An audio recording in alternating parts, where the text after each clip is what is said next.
You're welcome back to the AIM Show. It's now time for the news paper review segment. And joining me via Zoom is a programs manager at Udiko, Kina Likamani. Good morning, Kina. How are you? Please unmute for me. Okay, cool. Good morning. How are you? I'm fantastic. How are you? I'm good. All right, so we have the papers here. We have Daily Graphic, Daily Guide, the Crusading Guide, Business Finder, and the Ghanaian Times. Benjamin will join us shortly, but let's start with the Daily Graphic. And I'm sure you use the motorway quite a lot, but good news for everybody is that the motorway is being fixed. And according to Daily Graphic, less than 24 hours after they visit, or after they published a story on the deteriorating Accra-Tema motorway, the mobile maintenance unit of the Ghana Highway Authority has moved in to patch some of the potholes on the expressway. The picture was captured last Tuesday evening, about 10 hours after the publication. Now, a lot of people are asking that, okay, so they are patching it, but how strong or how long will it last? That's some of the questions people are asking on social media. But let's go to the big story where Graphic MD says, restructure economy around agriculture. Now, the managing director of the Graphic Communications Group Limited, Ofori, has identified agriculture and its value chain as a lever to stimulate the rest of the economy. Let's go to page 3 for that story. So he says we need a lifestyle change backed by real commitment and endurance to stick to a plan that delivers this mandate. Throwing more light on this call, agriculture can act as a catalyst to stimulate investment in these sectors, which will trigger other sectors in the various communities. He was of the strong belief that the individual and or working group targeted intervention programs consistently applied and reviewed for efficiency had the direct benefits of being able to support themselves. So that is what the MD of Graphic is saying, that we need to restructure the economy around agriculture. And we're getting ready for the budget 2023 reading. Kina, let me let you in on this one. What are your thoughts on this? How can we restructure our economy? Well, Mr. Ofori-Atta is completely correct. The main thing we have to understand is that, we got independence, but we haven't decolonized. And we need to decolonize our economy. We need to own our economy. And wherever it is that we can produce, we can add value, we need to do that in Ghana. We have never actually attempted a real effort at decolonizing our economy. And so even when we restructure our economy around certain sectors, like what Mr. Ofori is saying, agriculture, we need to make sure that we own the significant portions of the production of agriculture, in particular, adding value. And not just growing things, but also storing things, cannery, the entire value chain. It has never made any sense that we grow cocoa, and yet the vast majority of earnings from the cocoa value chain isn't in Ghana. It does not benefit our farmers. So it's not just about restructuring our economy. We need to decolonize our economy so that we are still not an extractive entity for Western powers, which is what we still are. So I agree with him, but we have to go deeper. We have to have, it's time. We need a clear view. But, this government is not into changing the structure of our economy. Every leader comes and says we want to industrialize Ghana. They have no commitment towards it, because actually doing it will restructuring our economy and decolonizing our economy will make things difficult for Ghanaians in the short term. It is a fact. It's a thing we have to do. But in the long term, yes, it's for our greatest benefit. There's no point in us suffering economically where we are not in a plan to own and restructure our economy. But it's one of the things that when a leader comes and they promise, because we all know we need to do it. They promise they will do it, but they don't do it. But it's one of the things to really judge whether any kind of leadership is serious about building Ghana in such a way that benefits and improves Ghanaian lives. This thing about restructuring the economy. My co-host Benjamin Akakpo. Good morning, Ben. Good morning, Mavs. How are you? I should be asking you, how are you? I am very well. How about you? Are you very well? Super, fantastic. Okay, we missed you at 6 o'clock. You did? Yeah. Oh, I see. Yeah. Whereabouts were you? How did you miss me? Where were you? I was here, out and about. I started the show on my own. I was very lonely. Are you okay, though? You were. I am. Okay, all right. Kina, let's go to the middle page of the Daily Graphic. Abolish e-levy, and that's according to Professor Bokman, an economist and professor of finance at the University of Ghana. So he has called for the abolition for us to abolish the electronic transfer, which is the e-levy. He said that digitalization was a fledgling area and that the future is in the era of digitalization, and you do not introduce e-levy at this stage. He says that even if we can't abolish it, it should be reduced considerably. If you look at the countries that are accommodating digital-based investment in Africa, Ghana is not part of the top 4. So he said this at breakfast meeting, the Graphic Business and Standard breakfast meeting, and the theme was 17 times too many. What should we stop doing and start doing as a people? So this was 17 times too many. We've been to the IMF. Well, Ghana has been to the IMF 17 times too many. What should we stop doing? What should we start doing as a people? And that's the question I'm asking you, Kina. What should we stop doing and start doing as a people? Well, first of all, I agree with abolishing e-levy. One of the things, because and he's completely correct, but also it's an anti-youth, anti-women, anti-marginalized people policy.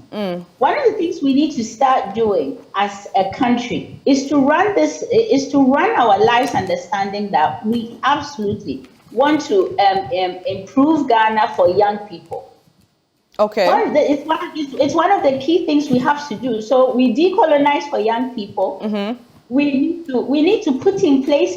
So the thing about the e-levy that is also anti-youth is that a lot of young people and a lot of women, people who do not have access to the traditional avenues of business, had really enabled their businesses through mobile money. Instead of the government putting in place measures to find them and tax them, they do an e-levy, which makes it then difficult for people to continue to run their business, generate income, so that they can even be taxed by the government. In a country where you understand what mobile money does for young people and for women and for business owners, it's so immoral. Let me use that word. I hardly use that word, to have done the e-levy in Ghana. Yeah. So it's not even an issue of abolishing it. We need to punish at the polls the people who actually put through this e-levy.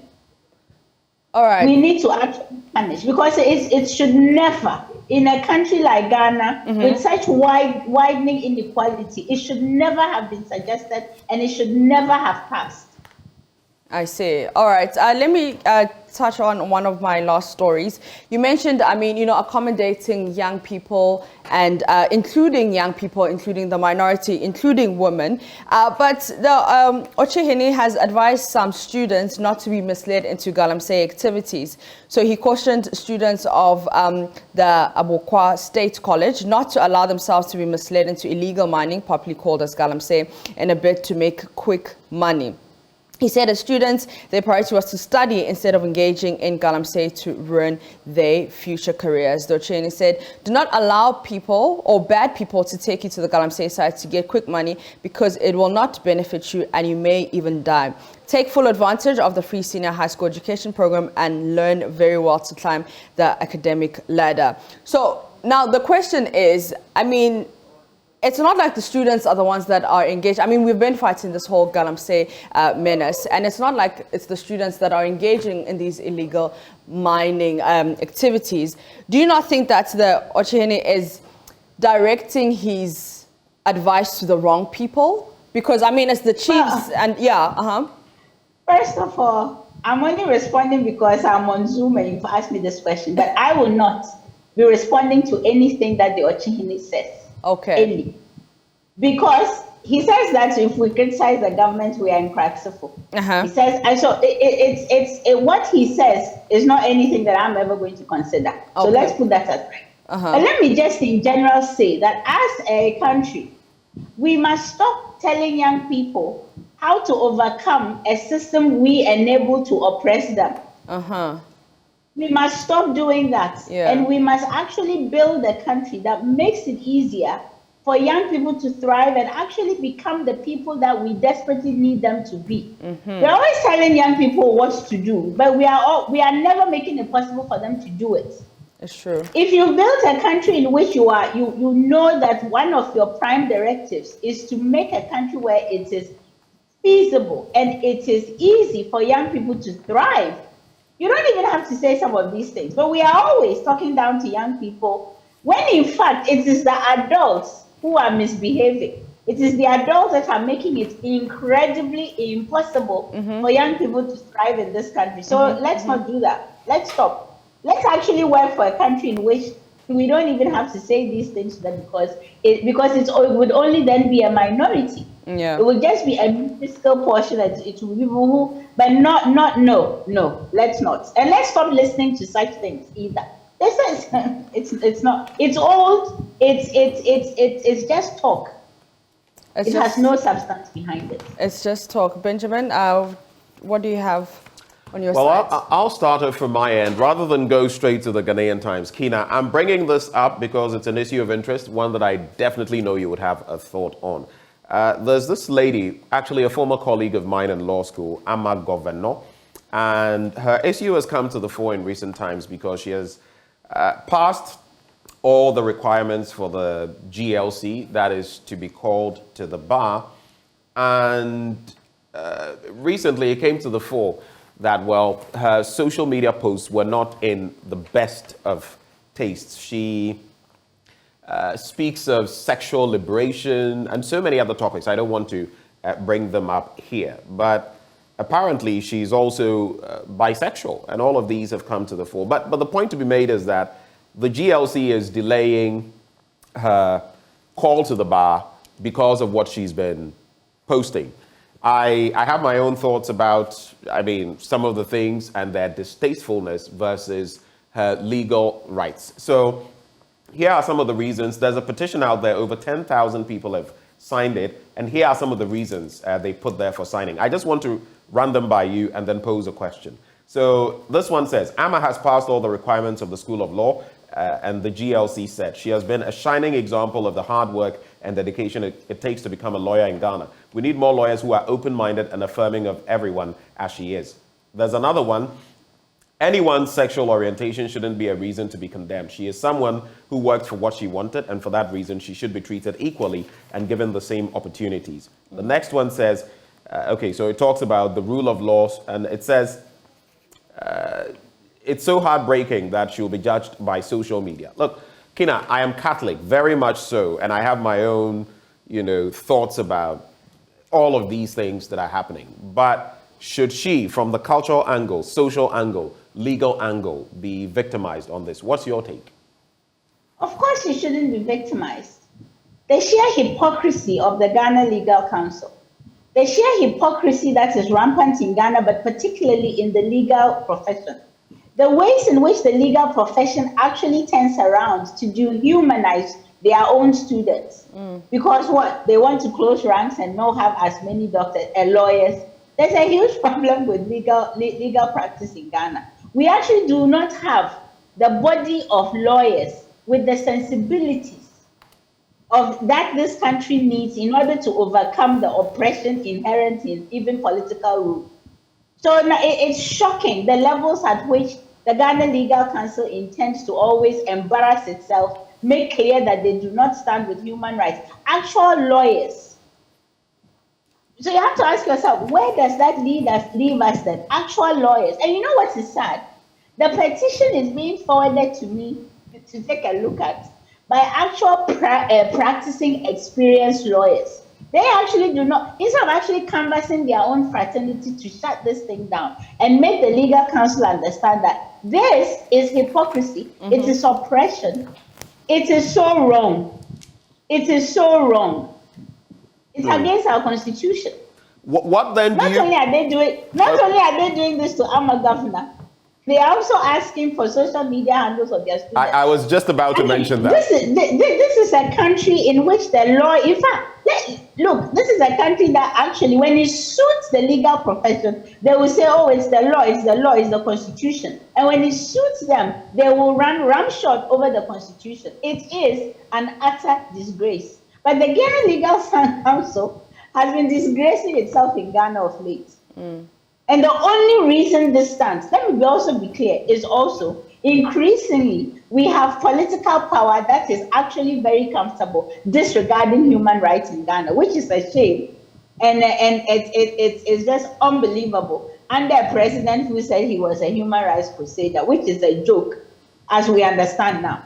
For some of these things, nobody should even say these things. Very quickly, you speak about sensibilities. People will also talk about, about the LGBTQI, anti-LGBTQI bill in Parliament. We call it that because the full name is quite a mouthful, family values and all of that.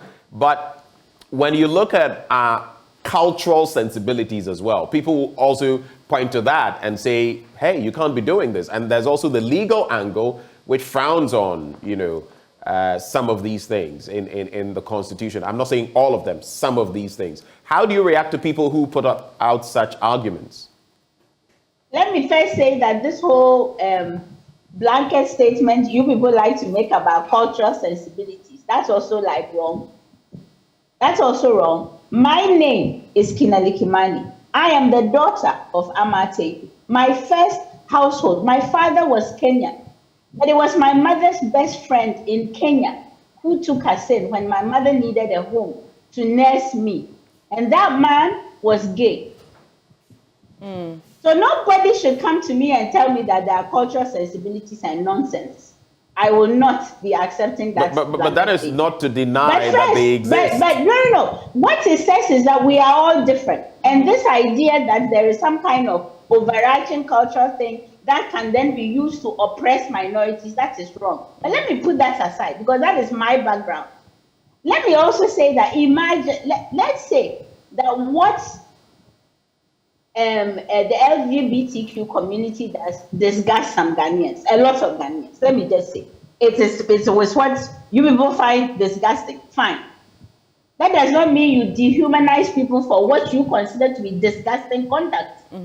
That does not mean that you put together a bill, the most dehumanizing, restrictive bill that we have ever had in this great nation called Ghana. It criminalizes advocacy. It criminalizes freedom of speech. It criminalizes sympathy. You imagine that our parliament is going to pass a bill that encourages, in fact, that forces Ghanaians into a position not to be sympathetic to other Ghanaians. Sympathy, which is one of our fundamental human characteristics. That bill says that you can't sympathize. That bill enables family members to spy on other family members. Just because some people, let me say, the majority of Ghanaians think this is disgusting. Where then does that leave? Why? Why? And then so I don't even think that some of you in the press have actually read this bill and seen some aspects of this bill that is so incredibly heinous. Ghana's most egregious crime is the crime against the Constitution. It's the treason against the state of Ghana. It is the treason against Constitution. Even in that, it doesn't criminalize sympathy. Even in that, it doesn't criminalize. This bill, which, by the way, let's also be clear, has been brought from the West. It's a new form of colonization, is what people want to sign up for.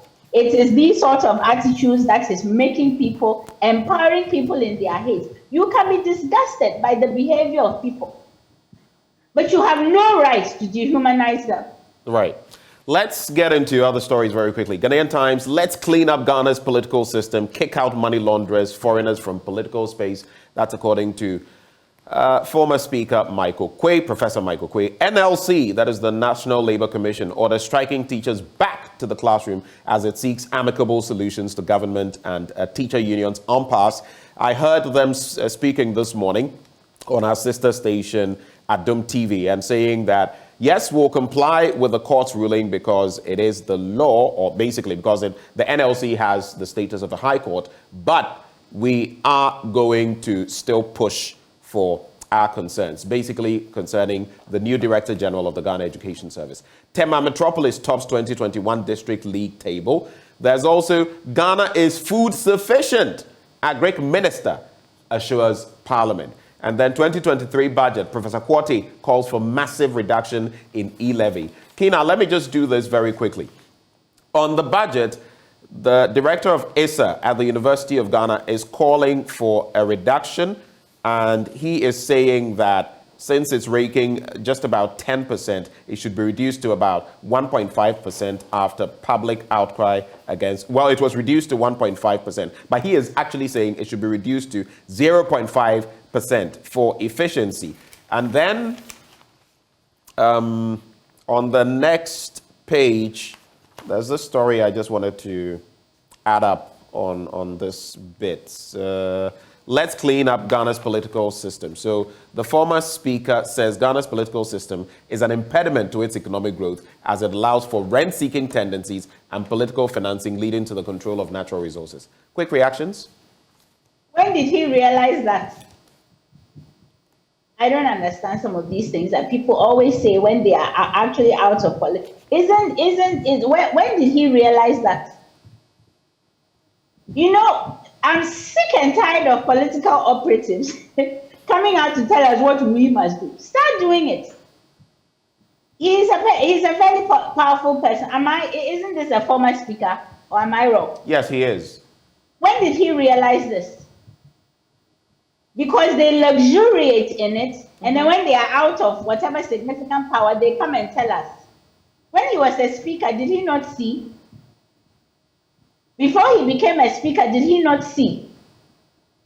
People must actually start doing, you even start, and then tell us these are some of the things you put in place. Mm-hmm. I'm sick and tired of this behavior. I'm sick and tired of it because it's like they only say these things when it suits them. Put him back into a political position, powerful, he'll start saying something else. So no. Let's move on to the next one. Which is the next one? The e-levy to 0.5%. I think you started talking about it a short while ago. I'm done with my thing. If there's something really immoral going on in Ghana, it's the e-levy. We have said this over and over again. But let's also be clear that this government intends, you see, when the president came to give that speech of his, that was an absolute sham. What we should have understood is they intend to continue doing everything they are doing until and if we get the IMF deal here. So he will keep the size of his government. They will do more importation because right now it's like maximizing the amount of time left before IMF gets here. So they will keep the e-levy. How many people should tell this government that they should? It's like, how many times should we have said there was an outcry? Everybody, I don't know a single person who is right thinking, knows Ghana, understands Ghana, loves Ghanaians, who does not say this e-levy is an absolute horror. Thank you for sharing those thoughts. This one is just to put the headline out. Valco set to resume operations, and I covered this story extensively, but Valco is set to resume operations following a successful meeting. We said it the last time, yeah. Held between senior management of the company, the Ministry of Lands and Natural Resources, and the ICU.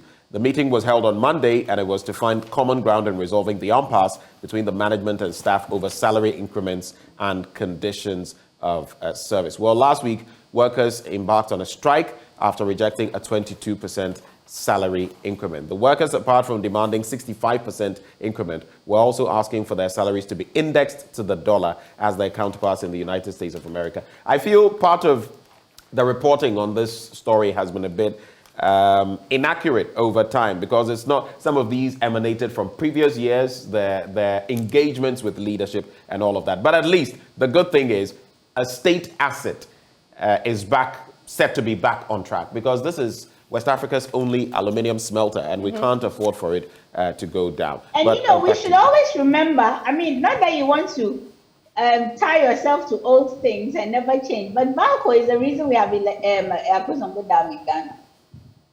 So Valco should have been running all this time. Never went off. But it's because of our penchant for allowing those who finance politicians into power to continue importation. It's why industries in Ghana that can actually do things for us are always hampered in reference to importation.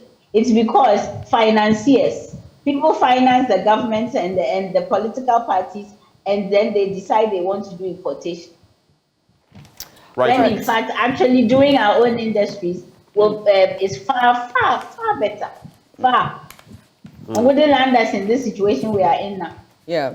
All right, so let's get into the daily guide. And majority NPP meets over Ofori-Atta Exit. The story is on page 3. I'm going to take a look at it. I want us to touch on two things: Operation Galamsey and Ken Must Go. Well, the members of parliament belonging to the governing New Patriotic Party are holding a crunch meeting this morning to take a final decision on Ken Ofori-Atta's exit following his recent utterances. Now, the Majority Caucus says it wants to send a strong message to the president that they stand by the agreement reached with him over the removal of the 2 ministers at the Finance Ministry. According to some Daily Guide sources, the Majority Caucus have indicated that should the president fail to call the Finance Minister to order, the caucus would likely boycott the minister's upcoming budget presentation in Parliament. So that's the first one. But the second one is Galamsey, and Operation Halt 2 arrests 8 illegal miners and seizes 30 excavators. Aside from the 30 excavators seized, the team has also destroyed 4 other excavators, and the 8 illegal miners were arrested in Bandankwata in the Northern Command area of the operational responsibility of the team. Now, the suspected illegal miners were handed over to the officers at the police station in the eastern region. So that's the first story, but I want to tie this one with the Galamsey Queen video in court. Now, an Accra High Court yesterday played a video recorded at an illegal mining site in the Ashanti region where some Chinese nationals connected with Aisha Huang were arrested in 2017. The video was tendered in evidence by Superintendent of Immigration Rupert Ransford when he testified as the prosecution's first witness in the trial of Aisha Huang, who is facing 4 counts of offences relating to illegal mining, re-entering Ghana illegally, and employing foreign nationals. Led in his evidence in chief by Yvonne, the Director of Public Prosecutions, the witness told the court that he recorded the video with his mobile phone in 2017 when he led a team of 6 junior immigration officers to the site where some Chinese nationals and Africans were engaged in illegal mining. So firstly, your thoughts on Finance Minister Ken Ofori-Atta's majority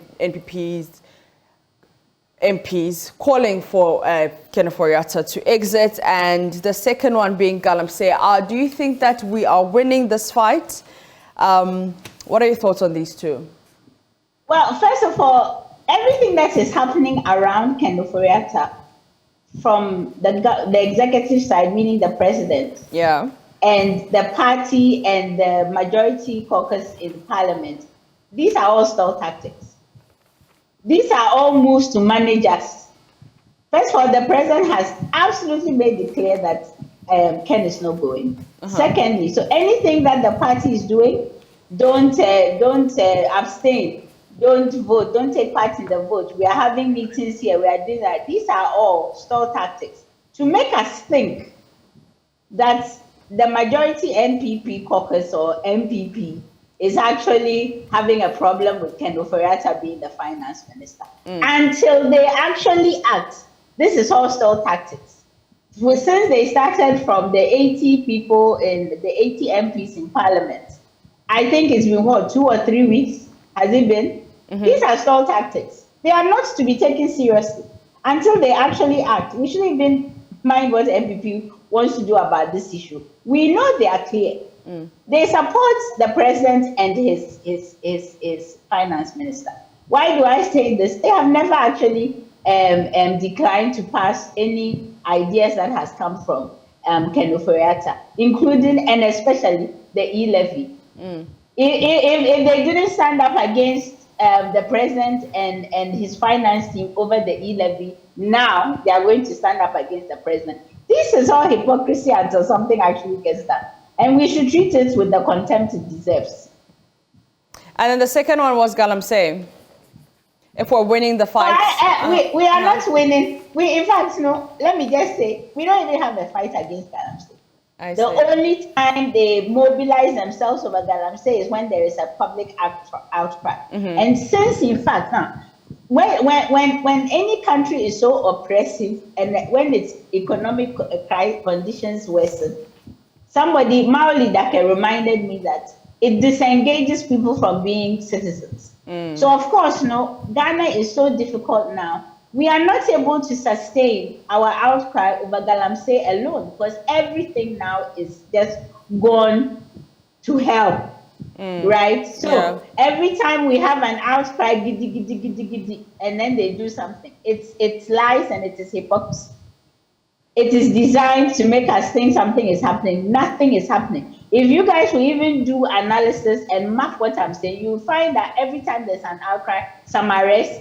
The court cases, the last time I heard on radio that there was and funny enough, they are always Chinese nationals, as though Ghanaians are not the majority breakers. But there was a case with a Chinese national, and there were no interpreters in court, so the judge had to dismiss the case or something. There is no political will to support this.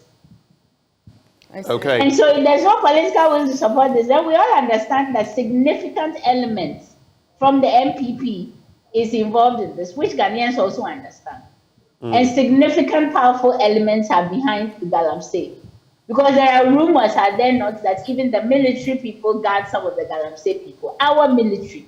There is no, when we say this, there is no there's no outcry from the government, even the president even putting together a commission to even understand what we mean by when we think the military is guarding Galamsey operating. There's nothing. There's like nothing.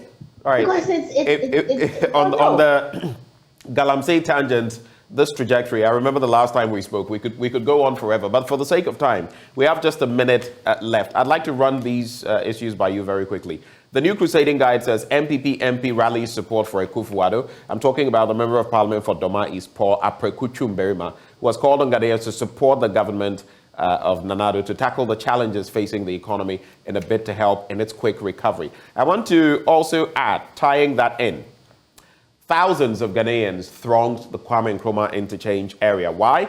Because of the American visa lottery. And interactions with some of them show that they are willing to get out of the country in droves simply because of the economic situation and not seeing any hope moving forward. Young people, the lifeblood of our economy. Quick reactions to this, Kina. It's so sad. Every so many generations, we end up here where people want to live in droves. And I can't, it's painful. We have to stop. We have to build a nation in which our young can feel this is their home, because this is their home. So what am I going to say? It's very, very sad. Our young leave these shores and they thrive somewhere else and they give their energies to other countries. And it is just abhorrent. This is not how you build a country. And when you are confronted by this, you are to rally around and see what it is that you should be doing. Ghana is not this great nation and its great people. Our young are so special to us. This is not some kind of thing that this is not a country you need for your own, idea of yourself. This is about serving. Yeah. What are they going to do? They are going to leave. Because absolutely it's become even more difficult. It was difficult before. It's excruciating and impossible now. Even young people, if you tell a young person, go and look for a job, have we seen the trotro face? I mean, even that alone. I mean, you know, how it, and what I want to tell people is that me on Saturday, I went to the Kumipreko demonstration. People may say that it's not going to change anything, but really, the only thing political people fear is that people are out on the streets demonstrating. Talking on social media isn't going to change it because the people that you actually need to influence are not on social media. Yeah. The cronies, they have to see that we are angry. And you think that, and nothing happened to us. Let me also say that the police were on their absolutely best behavior. So the next time a demonstration is called, people should go. Okay. Because that's the only thing they are going to see and listen to. Just by the response of what the police they deployed and trying to marshal the demonstrators away from any significant settlements or areas where people are on the market and stuff. We have to be vocal. When they come out to talk in public, boo them. Okay. This is the only Ghana you have, and it is getting worse. And next year will be worse than this year. Well, let's hope for better. Mapitso, it appears it has overed even Kina Likimani. It has overed I know, right? No, but let me say, I remain, as always, very, I remain hopeful. But hope must be tied to action.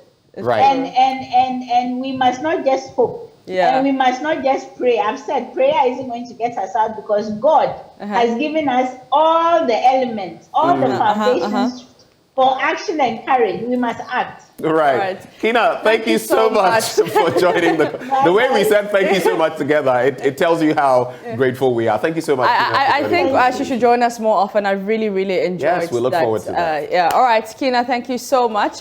10 days to Qatar World Cup. Yeah, and we're going to be missing, unfortunately, some star players. For me, I'm heartbroken that Sadio Mane is not going to be there. But guess what? Former Black Stars captain Stephen Appiah is extolling the technical ingenuity, abilities of Otto Addo. What does he have to say on that? Well, you want to find out. Stick and stay with us. Sports up next.